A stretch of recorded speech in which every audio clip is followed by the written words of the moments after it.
Obi-Wan Kenobi. Help me, Obi-Wan Kenobi. You're my only hope.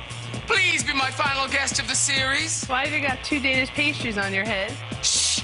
They're my hair. Let's start the show.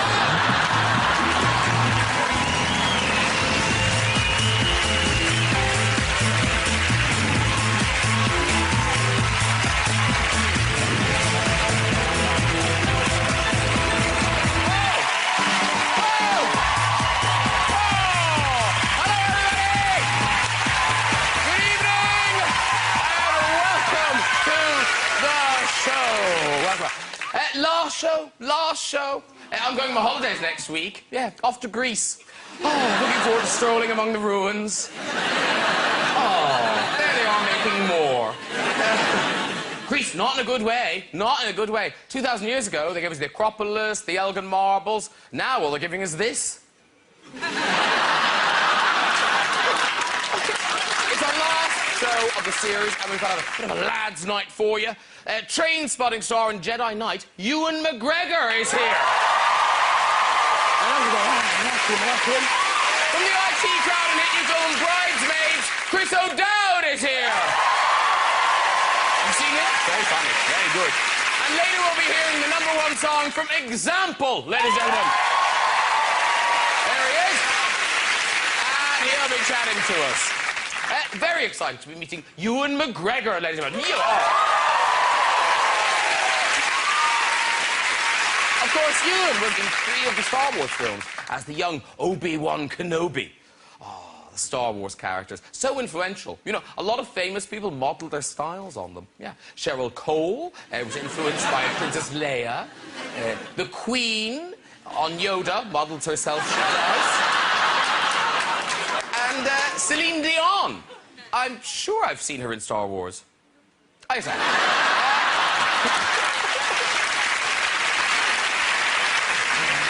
There's a new film out called Beginners. Beginners, yeah. It's all about a man who comes out as gay at the age of 75. Come on. Don't get me in trouble now at the end of the series. I don't want Cliff's lawyers on the phone. He's not 75. Sorry, Sir Cliff. I can only apologise. And look forward to meeting Chris O'Dowd, ladies and gentlemen.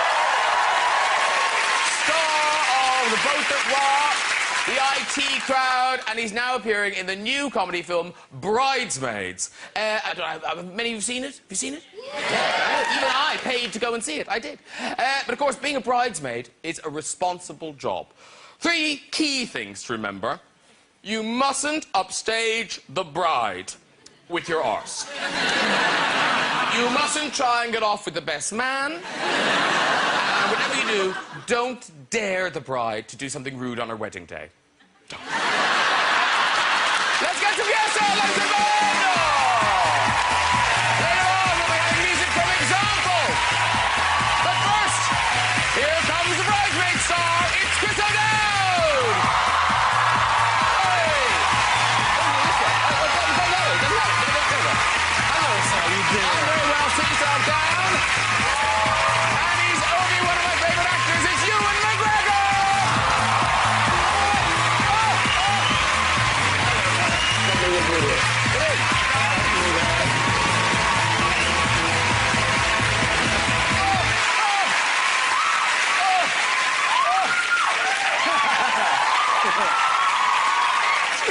I've heard this since Justin Bieber was on the show. Settle yourself, ladies. Now, you look both very smart, but Chris, you just came back. Was it Glastonbury you went? Yeah, I did Glasgow this weekend. Did you do it properly? Did you? Oh, yeah, we tented it.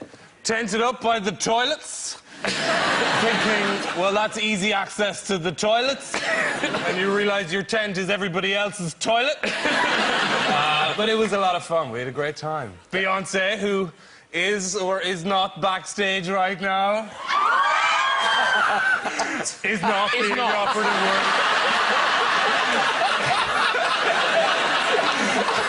Also, Pope Benedict may or may not. That's such a cruel game to play with. She just insists on coming everywhere with me now. Have you done festivals? I've done a long time. I haven't done festivals for a long time. now and again. I think I'll go when I'm about 50. You see them, don't you? In the crowd, you see the divorcees, you know? I'm going now. And they're in their 50s, they're on a knee, and they're like that. They don't know quite what. Oh shit! They don't know quite what. Now you've spilt your tea. No. Yes, I'll be there drinking my tea when I'm at 50. Yeah. I thought I was going to have a real celebrity moment. We went to watch Plan B, and I like a bit of Plan B, you know.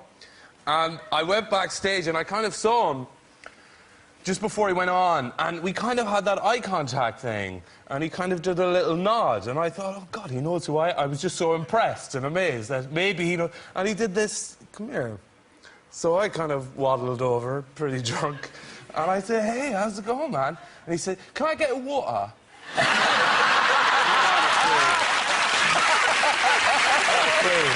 Amazing. And then, of course, I felt like... Did you get one? I had to. Yeah, of course. Because I thought, we don't have the connection I thought maybe we had, but he still needs me. Now listen, tonight we've got two, I'm so happy, two great films to talk about. Couldn't be more different, I mean, very different films. Bridesmaids, huge hit comedy, #1 all over the world at the moment. Doing well. It's doing well. It's right. exciting times. It is. And Beginners, your movie, it's out on July the 22nd, I think. Yes, not out yet. No, not out yet. Film doing incredibly well. Film nobody's ever heard of. And they will now. We're telling them about it because exactly. I've watched it. It is a really lovely film, and it's a really kind of personal film and quirky. I feel stupid. When I was reading about it afterwards, that it's a true story. Yes, it's Mike Mills directed his first film, Thumbsucker, about 6 or 7 years ago. Love that It's a film I really liked. Yeah, it's really interesting. He's got a real vision. He's an artist, Mike Mills. He's a graphic artist. He did the Beastie Boys album covers and Air's album covers, and he's a really interesting man and an artist, and his filmmaking is like an extension of his art, if you like.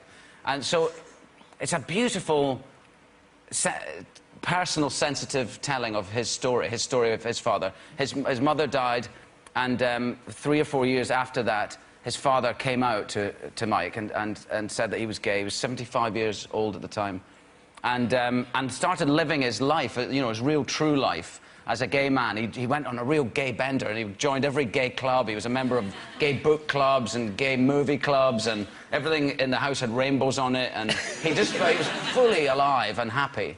So it's the telling of that It's a fantastic premise for a film. It's his... I'm going to go see that. Yeah, no, it is, and the way it's made is really interesting. It's very beautiful. There's two stories. There's father and son story, me and Christopher Plummer, and then there's a love story.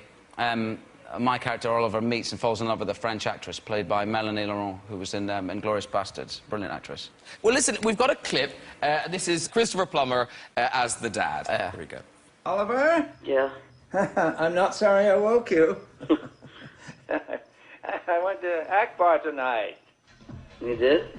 Yeah, no, they had some wonderfully loud Music.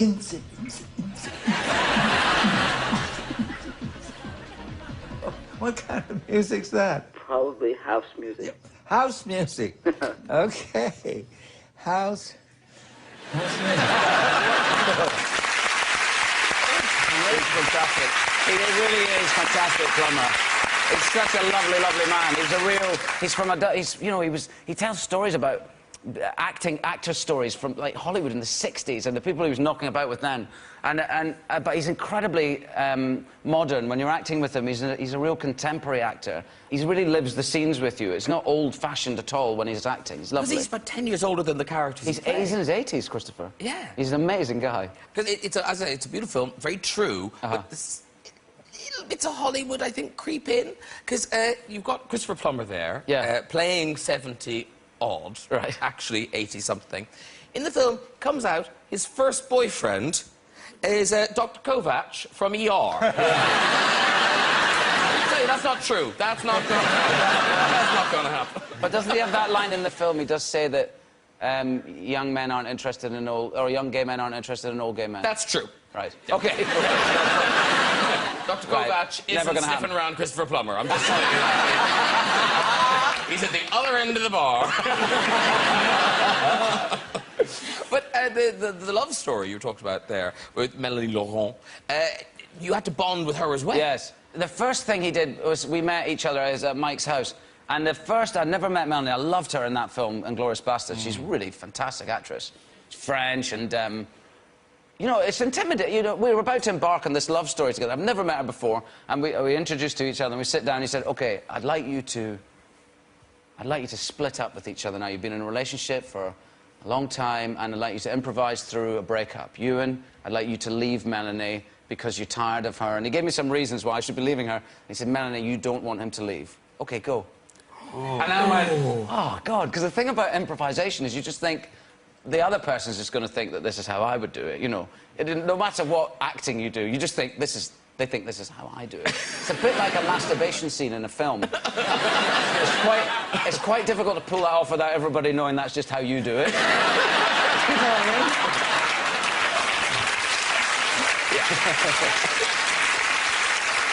And it's very awkward if you masturbate while breaking up with someone. Yeah. Never mind you, the clue phone is ringing if that happens. Oh. She'd be out the door. Because you had to do some bonding in Bridesmaids, didn't you? We did. Well, you know, we did a little bit of rehearsal like that, and a lot of the film was improvised. So we were I was prepared for that a little bit. Well, we kind of just played a lot of games. Like, there's a scene where we're kind of sitting on a cop car, and I play a cop in the film. Right. And we would just play Would You Rather a lot. You know that game, Would You Rather?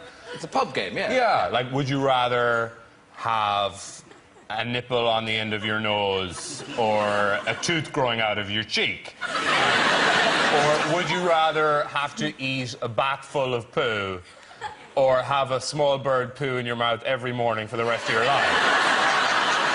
I think that's easy. Which would you go for? You'd get the bird, wouldn't you? No. No. But you have to do it every day for the rest of your life. But you'd get used to it. The bird would become your friend. It'd be nice. They wake up, here comes the birds. Yeah. Morning poo, and then off you go. And I suppose, full of poo. I suppose a bird poo is only quite wee, isn't You it? could go for a very small bird. No, you don't get A to choose. hummingbird. that's- No, you don't get to choose. What is it, an albatross? It's a raven. You said a small bird. A small bird. Can I ask you one? I'll think one. Yeah. When you're at Glastonbury, right, and you Yeah. go backstage, and there's Beyonce who's waiting for you back My here. friend, yeah. So would you rather, when you go up to her and you're speaking to her, would you rather sneeze and have both barrels blow snot all down your face, or cough and shit yourself?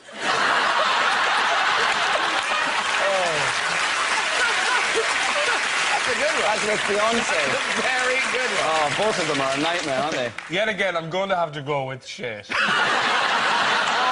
Because you could leave quickly and hope she didn't notice. No, she wouldn't know. Particularly at Glastonbury, you wouldn't get the smell wouldn't affect you. No, you wouldn't notice. You just think he's got a small cough. You just have to back off, wouldn't you? See you, bye. There would be the fear that she would presume, but yeah. It's a weird example because Beyonce and I are so close. Sorry, I didn't mean any offense. No, it's just, you know, we hang out a lot and we just like to dance together more than anything. You know, she loves to cook, I love to cook. We're just close.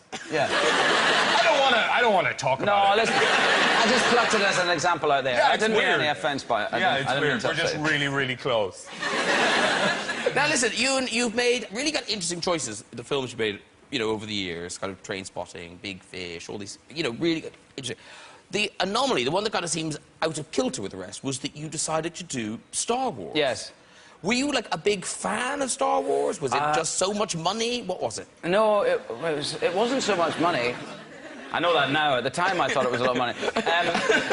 No, I was a big fan of them. When I was about 7, I think, when the first one came out, and my uncle was in the original 3, Dennis Lawson. He played this character called Wedge. There he is, Dennis. I said, Dennis, what? I think I'm getting close to getting this cast in Star Wars, and he went, "Don't do it, don't do it," because he's been plagued with it. You know, he did about a couple of weeks' work on the original Did he 3. No, he managed to survive all 3 of them. Oh, wow. He was an X-wing pilot or something. And, but he just said, if you want to have a career after you're 30, just don't do it, Ewan. But he was wrong, so, you know. Luckily, I didn't listen to him anyway, so it's fine. What an idiot. Yeah. But it must have been a weird thing, because presumably at that stage in your career, you thought you were famous. Yeah. But then you did Star Wars, and it must have moved Yeah. into a whole different realm. I don't know. I don't know, because I thought I was really, really famous, so it didn't really make much difference to me. I was walking around just being famous. You know, Of course you know who I am. God, I'm famous. No, I suppose it did change. It did change things, but ultimately, I think the film itself was the star. You know, Star Wars was the star of our ones, and whereas before, I think George was limited in the technology they had available, so the characters became, you know, more iconic in a way, and because he had so much more access to technology in the ones that we made, that became more of the star of Star Wars, was the kind of effects and the technology and everything. And so I've been left kind of not that bothered by them, really. Because didn't you visit is it a Star Wars set museum or something in Tunisia when you were on one of the bike Yes, rides? that was one of my less famous moments. There's a set, you know Uncle Owen's place in the original Star Wars film, Uncle Owen and Aunt Peru, they live in this hole in the ground. Oh, It's yeah, like dugout thing, yeah. So that still exists. It's a tourist attraction for, I can only assume, really serious Star Wars fans who go to Tunisia to find this hole and go down and look at the old props and stuff. It's a bit sad, really. Not them, not the people, the place. The place itself. The people. Yeah. And we were on our motorcycle trip long way down. We were going past it, so we stopped and we said we should go. It'd be funny. So we went down there, and I didn't get recognised by anybody. Not one person. I was wearing a long way down T-shirt with McGregor written on the back of it, all the way across my shoulders. Not one person recognised. I found a poster of myself, which I stood next to for about 20 minutes. Nothing. Not one person. So disappointed. And I've heard mixed reports. Is it true or not that you kept a lightsaber? I officially don't own a lightsaber. Props guy gave me one. No, he didn't. Because we bought some did you? lightsabers, which they're pretty good, aren't they? No, oh, that one's on already. Oh, hang on. Oh, hang on. You have to know what you're doing with these, you see. You do, though. Oh, yeah. Do you want that? Is that which one would you like? Which one looks like yours? The one in the middle is, I think, the one I use. That's Alec Guinness's one. Oh, then it's yours. Yeah. Yeah. Oh, my God. These These are really nice. It's amazing. How do you turn that Can one you on? bang them against each other? Will they break? Oh, no, they won't. But you make the sound effects yourself, don't you? Do you want one? Not at all. Come on. There you go. There you go. Go, go. You get a good swing. Oh, look at that! What? That's fantastic. But can you make the noises? Oh, is it true that you did this thing? I'm sure you've been asked this 1,000 times. Yeah. Like in Rocky, they did this in Rocky as well, where they had to, you would make the sound effects yourselves. So they had to go back and, like, sound was a nightmare because it was a bunch of people going, vroom. No, it wasn't. To begin with, it was quite difficult not to make the sound. Yeah. And also when it goes away, because it makes that nice shh noise when it goes down. Oh, yes. How do you switch Have you it heard off? that in Rocky, apparently, like, in the first film particularly, it's just loads of sound effects of Sylvester Stallone going...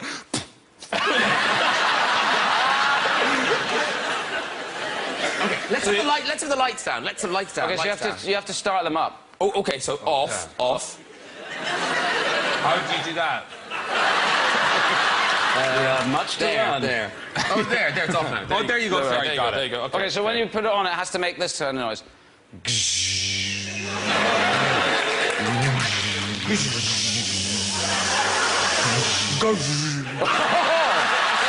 Nice. You're so good at it. I spent months doing it. Mine keeps going off, though, when I twirl it. I could... Ow! They'll break. They're Oh, 150 see, hang on. quid each.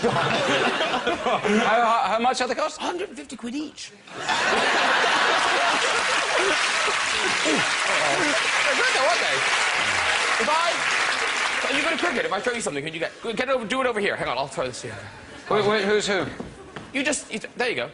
Actually, I shouldn't be throwing. Can you throw a ball, Chris? Oh, don't be like that. I can't throw anything. Don't be, no. You go. Okay, here we go. All right, we're good. Let's baseball it. Baseball it instead. Okay. Yay! Well done. Very good. fun. Keep them if you want to. What are you going to do with them? You can have them if you want to. Well, we could sign them and give them to charity. Oh, that's a really good idea. Oh, yeah. You take yours, you sign two, and give them to charity. That's a very good idea. That's a very good idea. I'm going to sit here like this the rest of the interview. You look like a snooker player. Like Listen, Chris O'Dowd, huge congratulations. Bridesmaids. It's just massive. It's properly funny, isn't it? It's really, really good. Yeah, it's a fun film. I'm really happy with it. You know, it is. It's brilliant because it's just like it's taken you to a whole new level. It's huge. I know. I've heard all about. I just haven't seen it. I've heard all about it. And because it's your first kind of big hit movie, have you been to see it loads? I go every night. Because, you know, I feel like this doesn't come along a lot. So, and it sounds silly. I've seen it 46 times. I've seen it maybe 3-4 times during, like, the premieres and whatever. And I've enjoyed it every time. It's an easy film to see a lot. Because the night I went, the audience, because, you know, it's mostly women in it, and you're kind of the one kind of big Sure. man. Every time you came on, all the women in the audience went, oh. At the end of every scene, we went, oh. Well, if I've said it once, I've said it that women are dumb. You know?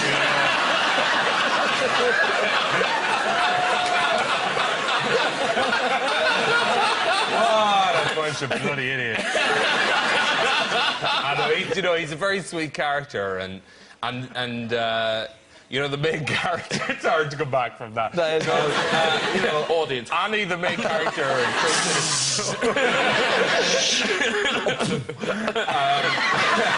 she's so lovable, you know, and everybody wants her to be happy so much. It's more about, it's very obvious that my character can probably make her happy more than the other guy. Because, particularly in America, do you get kind of women coming up to hug you in the street and things now? More than that. No, you know, there's been a lot of that kind of stuff, and I'm in a very happy relationship, so I'm just so happy that she's been so open to me being, like, so sexual. Well, no, like, there's been a lot of... He's the kind of character, it's not even like women... They want me to be the godfather to their children, rather than get down and naughty. But for your girlfriend, it must be really annoying that now all these women think you're so lovely. I think that she likes it. Oh, does she? Yeah, I think that she likes the idea of anybody finding me attractive as you know, in some way kind of justifies her own decision. She doesn't feel so alone. Yeah, I think that maybe when we got together at the start, a lot of people were like, really? And this has helped. Now, listen, I'm sure a lot of people would like to know, how does this happen? That Chris O'Dowd, in, you know, a successful Channel 4 sitcom, The IT Crowd, how do you go from that to being in the #1 film on the planet? I just went and auditioned for it, to be honest.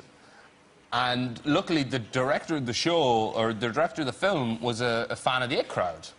And because he's a big kind of British comedy nut. So I just went and auditioned, and I did like an hour-long improv with Kristen, who is, you know, fantastic and kind of great to improv with. And it's probably one of my stronger areas rather than scripted stuff. So I kind of, it went really well, and then it just kind of happened. Because back in the start of your career, when you were going for parts, it wasn't so easy, was it? No. No. I'm a big dude now. But back then, I was like 3 stone heavier. It wasn't, you know, I wasn't a very natural casting for anything. And I'd come out of drama school, and the problem with coming out at the same time, you know, everybody comes out of drama school around the same time. So London is suddenly kind of scattered with these thousands of actors that are coming out of drama school, and the whole thing is, I asked a guy who had just come out and started doing a little bit on bits and pieces, and asked him for some advice, and he says, well, what you need to do is you're going to go on loads of general meetings, and with casting directors and producers and all these, just to say hi, so just make sure that they remember you, because they're going to remember, there's loads of people. So I went away from that, and I thought, okay, got it. So I decided from there on in, I was going to go into every meeting with a casting director or producer it was, and pretend that I had just been bitten by a dog. So I would go in, I would literally be at the door, and I would kind of just be, oh, fuck. I was like, oh, hey, I'm Chris. And they were like, oh, how's it going? Yeah, I'm okay, I just got... Did you see the Cocker Spaniel dance? There was a... And I would pretend that I had just been bitten. And the stories would get more and more complicated and intricate. Like, and he was holding a baby's rattle. I tried to pull it out. Went for him. But it's like, and he looked so friendly, and I just went to pat him, he just bit. And they would offer me plasters and stuff. I did this for 4 months. And every meeting I went into, until eventually I went into one meeting, I did exactly, oh, Jesus Christ, I just got bitten on the fuck. This is so, oh, and they were like, oh, that's so weird. And I was like, I know. And they said, because the last time you were here, you'd been bitten.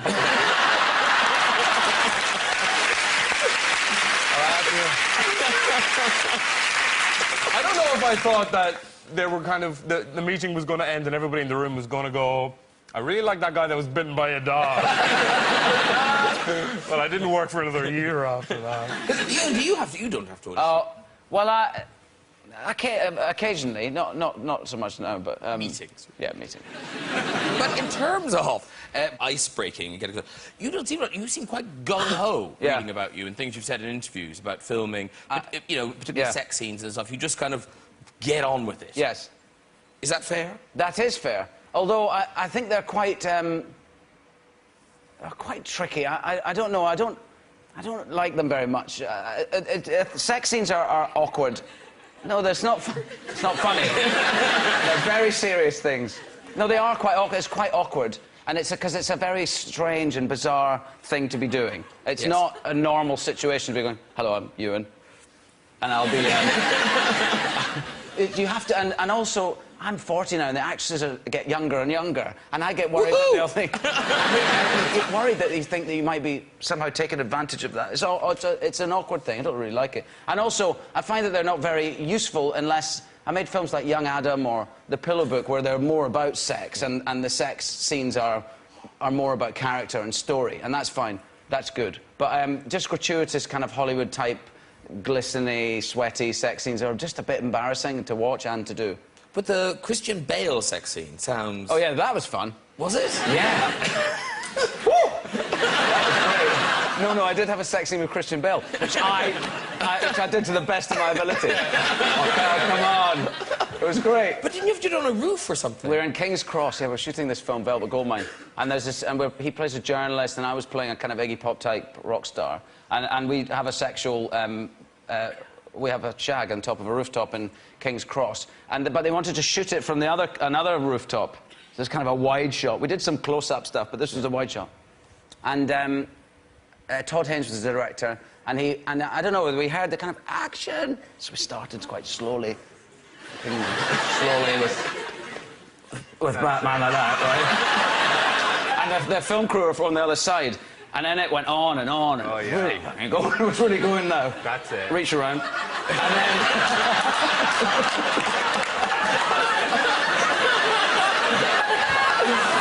And then I just thought, there he is. Oh.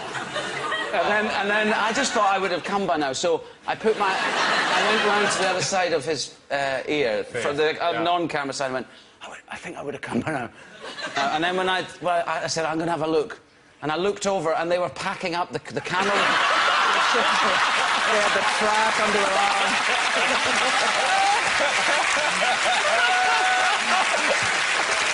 They must have gone really quietly, you know. Did anyone ever talk about it afterwards? Was it just kind of like... I think they thought it was a sensitive thing, they should just leave us to it. There's nothing wrong with... Cut! There's nothing wrong with that. The moment. Now, listen, it is nearly time for music. But before that, let's take a look at our last website of the series. We like to look at websites. It's our final one. End of the series, going about artistic on your ass. Yes, we are.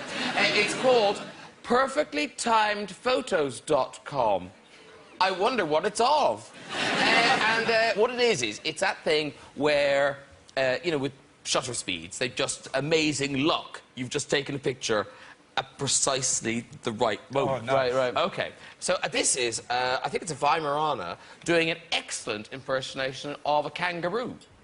Look at that.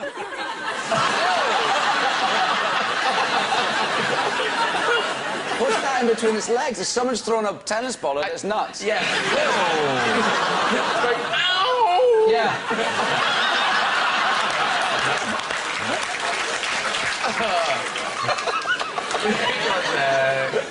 This is two Dachshunds. This is so clever. It's like two Dachshunds, and they're in a real rush, right, down a lane. So here they go. We're coming!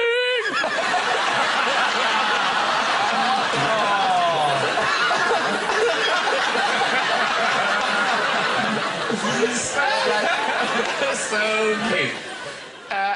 Finally, there's a few of people with animals at Take the Right Time. Kind of looks worse than it is. Here, is this it? Is this it? Yeah, this is a lady playing frisbee. Oh, God.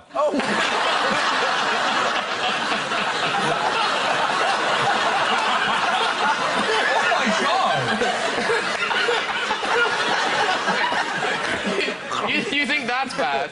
Wait, Look at the smile on her face. I know. She's smiling now. For long. That's why it's perfectly timed photos. Wait till you see this next one. Apparently everyone's fine, by the way. Everyone's fine. No one got hurt in these. But check that out.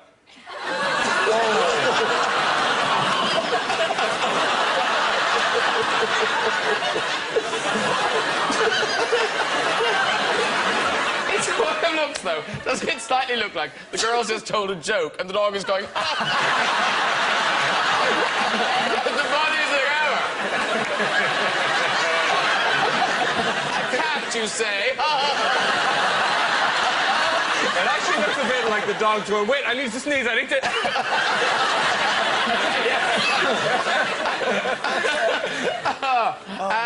And finally, this is just a brilliant encounter of someone being taken by surprise by an animal. Here we go.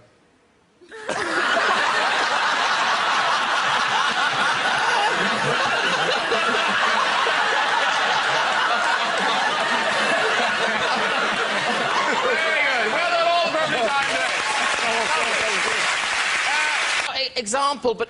No, you can call me Elliot. Elliot. Yeah, Because it's a grown-up show. No, because the name, I feel like a fool for not understanding why you're called Example. So explain it to people. It's my initials at EG. Oh. Elliot Gleave, very easy. Yeah, isn't that cool? I just... Because Example sounds so cool. You know, something like, wow, Example, EG. That's it. Were you called Example in school? Is that what it was? It was about when I was about 12. Like, you know, kids, like, you know, rap culture at school, and kids would, like, come up with names, and I was just like, yeah, you're going to be called Example, which initials are EG. And I was like, all right. You just didn't have a say in it. I didn't have a say in it, no. There were people taller than me who would have beat me up. Yeah. Stuck ever since. Listen, that's a #1 song, and that's going to be on the album, Playing in the Shadows. There we go. Was it #1 for 2 weeks? And it might go back, mightn't it? Yeah, it might do. But, as I always say, it was great to have a #1, but Bob the Builder had a #1 as well. So did Mr. Blobby. So, thank you to everyone who bought it, but, you know, it's not all about #1s. It's about, you know, longevity and great albums. I went to see you the other day. At the John Peel stage. Oh, was you there? Yeah, man. You were incredible. Thank you. Was that by accident, or did you choose to come and see it? Because sometimes people just wander in and out of tents, don't they? Oh, who's this guy? What? Go on. You were incredible. Another person from Versus. There you go. Well, listen, before we go tonight, we've just got time for our final stories of the series in the red chair. Oh, so let's see who's up first. Hello. Hello, What's your name? my name's Marion. Marion. And what do you do, Marion? I'm an emergency planner. Ooh. Oh, all right, I'll ask. What do you do? We make plans for emergencies. Sure.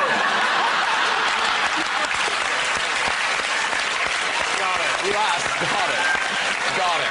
You gotta use your noggin. I'm all over it now. Emergency planner. Oh, I go. All right. All right. Off you go with the story. Well, when I was young, my mother used to take my brother and my family to see our great-granny in Slough. She had a big garden, which was a treasure trove for children. My brother was looking in the shed one day and found a big, rusty, dirty dartboard with some darts in it. I wonder where that was going. Big, rusty, dirty old... Sorry, Darren, carry on, please. Sorry, go on. Sheds, and he threw some darts at it. And as he was removing the darts, in my exuberance as a child, I threw mine, and it stuck straight into the back of his head. You got one more. One more, One come more? on. Yeah, definitely. Yeah, we're up for one more. That was disappointing. Okay. That one. We shouldn't end on that one. No, yeah, we shouldn't. Okay. Stories about people in sheds and Slough. Yes, okay, quick. Hello? Hi. Hello. Okay, hi, Hopes. What's your name? William. William. Where are you from, William? I'm from Brighton, but originally from France. Oh, I've heard of that. And what do you do in Brighton, William? I'm a school teacher. Oh, right. So Got a day off today. Using his time effectively. That must have been a tough vote. I've got Graham Norton tickets. Oh, this strike ballot's coming in. Right, William. Off you go with your story. Right, so it's a dog story. When I was at university, I helped my nan choose a little Yorkshire Terrier. And she chose a little Yorkshire Terrier called Jessie. One day I was servicing the car. I finished servicing the car. I reversed the car to put the car back in the drive, and I heard this squeaking sound. So I thought, that must be the belt, squeaking. So I got out of the car, and to my horror, I saw Jessie under the wheel. I was really upset. I quickly rushed her to the vet. My cousin's on the phone. You've killed Nan's dog. This is terrible, blah, blah, blah. The vet said she's got fractured pelvis. We're going to have to put her down. So I was very, very upset. I said, no, I'll take her home and I'll nurse her, and hopefully she might get better. 15-year-old dog, cataract, couldn't hear a thing, death's door. And she made it, and she's still with us today. No! Lovely story! Good walk, William. Good walk. What a nice end to We this. should have done it before we got to the end. Just so we never knew what happened. You're still an idiot for driving over it, but after that. Well done, everyone. And by the way, if you'd like to join us on the show and have a go in the red chair in the next series, you can contact us via our website at this address. Huge thanks to my guests tonight. Example! and Ewan McGregor. That's it for this series. We'll be back later in the year. Till then, have a great summer. Thanks a lot. Good night. Bye-bye.